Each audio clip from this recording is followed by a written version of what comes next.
नमस्कार, आदाब। मैं हूं हफ्सा बानो सिद्दीकी और आप देख रहे हैं रियल एक्सप्रेस। दोस्तों, महाकुंभ चल रहा है जिसके प्रचार प्रसार करने में सरकार और तमाम तरह के प्रशासन की तरफ से कोई कमी नहीं की गई। यहाँ तक कि जो प्राइम टाइम एंकर या मोदी एंकर कहा जाए, उन्होंने तो बता दिया कि ऐसा महाकुंभ 144 साल बाद पहली बार आया है। इसके बाद न जाने कब ऐसा महाकुंभ आएगा। मतलब लोगों में आस्था को पूरी तरह से बढ़ावा देने में कोई कसर बाकी नहीं रही।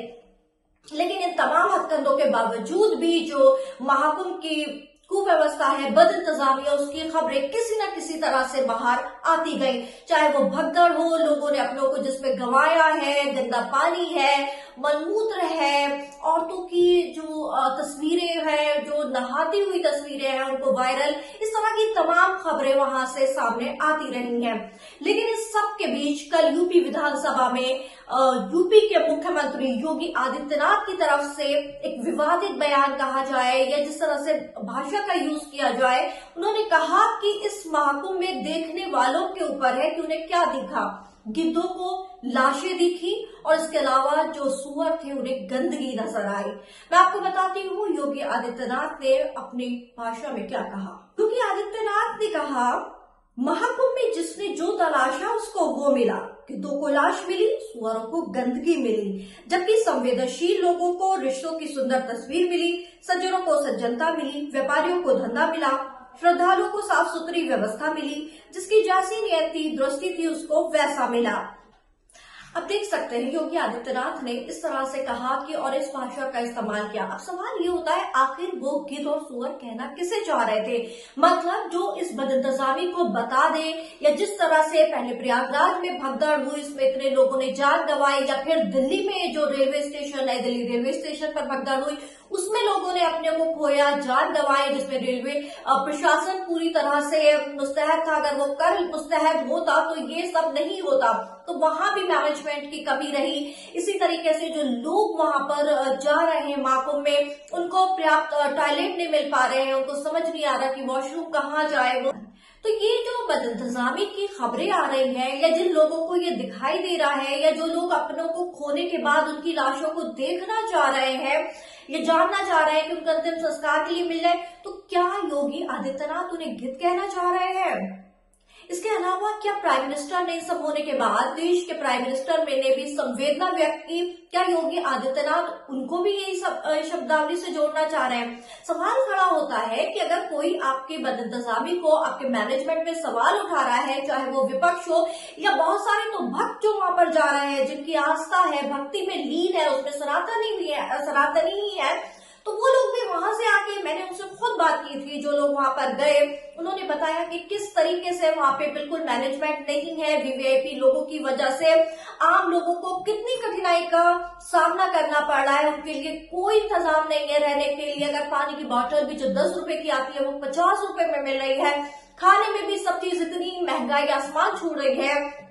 उनके लिए सोने की व्यवस्था नहीं है, नॉर्मल ऐसी टेंट लगा दिए हैं, कहीं बिस्तर नहीं है, लोग बीच में से वापस आ रहे हैं। तो क्या आप उन तमाम लोगों को इस तरह से गिद्ध से जोड़ना चाह रहे हैं, आप सुअर से जोड़ना चाह रहे हैं? आखिर योगी आदित्यनाथ आप कहना क्या चाह रहे हैं, समझ नहीं आ रहा। या जो लोग वहां पर जिन्होंने मर गए हैं, जिनकी लाशें लोग अपनी निकालने की कोशिश कर रहे हैं, कुछ लोग देखने की कोशिश, हॉस्पिटल में जो लोग एडमिट थे वो चाह रहे थे कि हमारे पेशेंट मिल जाए, तो आप इन सबको, मतलब एक ही लकड़ी से आपने सबको हाँक दिया, समझ नहीं आ रहा। एक तरह से कहा जाए तो ये योगी आदित्यनाथ की कहीं ना कहीं बौखलाहट भी सामने आ रही है कि उनसे जो इंतजाम नहीं हुआ, तमाम उन्होंने इतना पैसा इस पर खर्च किया, पूरी तरीके से एडवर्टाइजमेंट कराए गए, मीडिया का पूरा सहारा लिया, उसके बाद भी इस तरह से खबरें सामने आती हैं। और इसके अलावा एनजीटी की, जो कि हमारी सेंट्रल गवर्नमेंट के अंडर में ही एजेंसी आती है, जब वो जांच करती है तो बताती है कितना गंदा पानी है गंगा मैया का, बिल्कुल भी नहाने लायक पानी नहीं है। तो उस पर यूपी के जो चीफ मिनिस्टर है, हमारे मुख्यमंत्री है, वो कह देते हैं कि पानी बिल्कुल साफ है। ये सब लोग अफवाह फैला रहे हैं। आप कभी भगदड़ को अफवाह फैलाने से जोड़ देते हैं, आप कह देते हैं पानी बिल्कुल साफ है, कोई गंदा नहीं है, उसे पिया भी जा सकता है।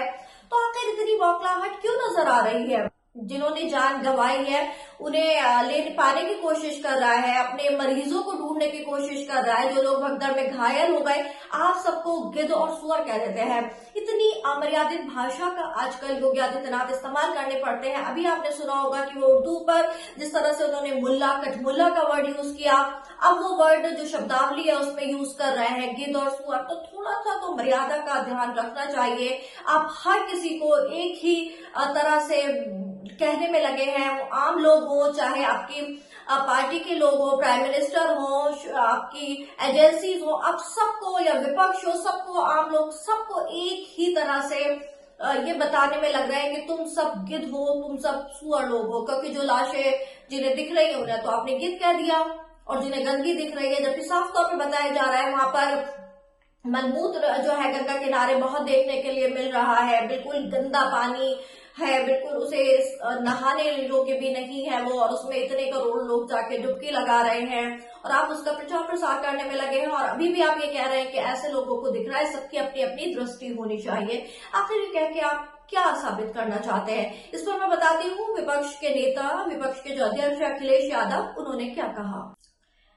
अखिलेश यादव इस तमाम जो योगी आदित्यनाथ के बयान के बाद ट्वीट करते हैं, लिखते हैं, लेकिन महाकुंभ में जिन्होंने अपनों को तलाशा, उन्हें ना तो अपने उन परिवार वालों का नाम मृतकों की सूची में मिला जो हमेशा के लिए खो गए, और ना ही खोया पाया के रजिस्टर में। कुछ लोगों ने महाकुंभ में राजनीतिक अवसरवाद को तलाशा और उनको आत्मप्रचार का माध्यम मिला, लेकिन उन्होंने अपनी नैतिकता, सत्यनिष्ठा और मानवीय संवेदनाओं को खो दिया और वाणी पर संतुलन खो की। अशोभनीय कथनों का उच्चारण बताता है कि मानसिकता जब नकारात्मकता की चरम पर होती है तो देश काल स्थान की गरिमा का ख्याल न करते हुए शब्दों के रूप में प्रकट होती है। महाकुंभ जैसे पावन, पवित्र, धार्मिक, आध्यात्मिक पर्व के संबंध में बोलते समय शब्दों का चयन इस अवसर के मान और प्रतिष्ठा के अनुकूल होना चाहिए। महाकुंभ में कई बार जाकर भी जिनका वैचारिक उद्धार नहीं हुआ, उनके पाप और पतन की सीमा भला कौन नाप सकता है। ऐसे कथनों से जिन सुधीजनों को ठेस पहुंची है, उनसे निवेदन है कि ऐसे लोगों के प्रति सहानुभूति की भावना रखें, ना कि आक्रोश की सन्मति दे भगवान।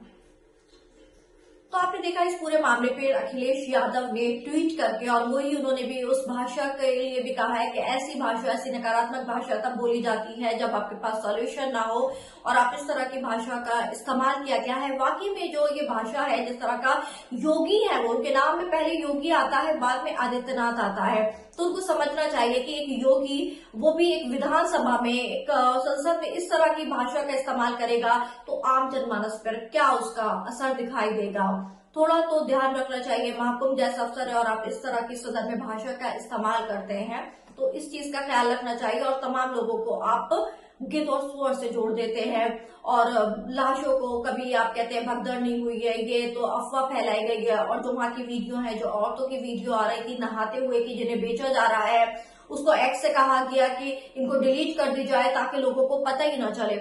तो सारा मामला आप छुपाने की कोशिश में लगे हैं, और ये चाह रहे हैं कि सब लोग सब कुछ आंखों पे पट्टी बांध लें और कह दें कि हाँ सब कुछ यहाँ पर चंगा सीख हुआ है, कुछ भी खराब नहीं हुआ है, महाकुंभ एकदम परफेक्ट हुआ है, योगी जी ने बहुत ही ज्यादा पुख्ता इंतजाम किए हैं, इससे अच्छा तो इंतजाम हो ही नहीं सकता। क्या चाहते हैं इस तरह की, जो मर गए हैं लोग, अगर कोई भी उस पर सवाल उठाएगा, सवाल करेगा, तो उसको आप गिद्ध और सुअर से जोड़ देते हैं। तो आपको सोचने और समझने की सख्त जरूरत है।